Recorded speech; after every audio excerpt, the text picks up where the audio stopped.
যতক্ষণ পর্যন্ত বাংলাদেশের মাটি এবং বাংলাদেশের মানুষের সাথে বাংলাদেশের মানুষ পাকিস্তানের সাথে সামরিক বন্ধু চুক্তিতে না জড়াবে, ততক্ষণ পর্যন্ত বাংলাদেশের মাটি এবং বাংলাদেশের মানুষ ভারতীয় আগ্রাসন থেকে এক ফোঁটা মুক্ত হতে পারবে না। হোক সেটা কথার দিক থেকে, হোক সেটা বর্ডারের গুলির দিক থেকে, হোক সেটা ইসকনের দিক থেকে, হোক সেটা নিউজ মিডিয়া আউটলেটের দিক থেকে, প্রোপাগান্ডার দিক থেকে, কোন দিক থেকে মুক্তি হতে পারবে না।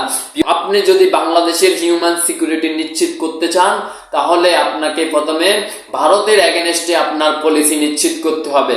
বাংলাদেশের হাঁটু ভাঙ্গা ফরেন পলিসি দিয়ে আপনি কখনো ভারতকে ডিল করতে পারবেন না। ভারত আমাদের শত্রু, ভারতের শত্রু পাকিস্তান।